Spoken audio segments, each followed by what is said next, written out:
નમસ્કાર મિત્રો, આપ જોઈ રહ્યા છો વીએસ ન્યૂઝ। સમાચારમાં વાત કરીએ તો રાજુલા તાલુકાના જૂની ખાખબાઈ ગામે વરસાદને લઈ જૂની પ્રાથમિક શાળા થઈ ધરાશાયી।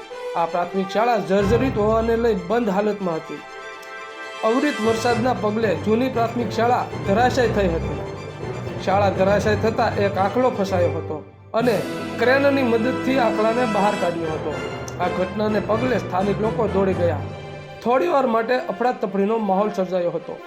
તો આવા અવનવા સમાચારો જોવા માટે જોતા રહો વીએસ ન્યૂઝ।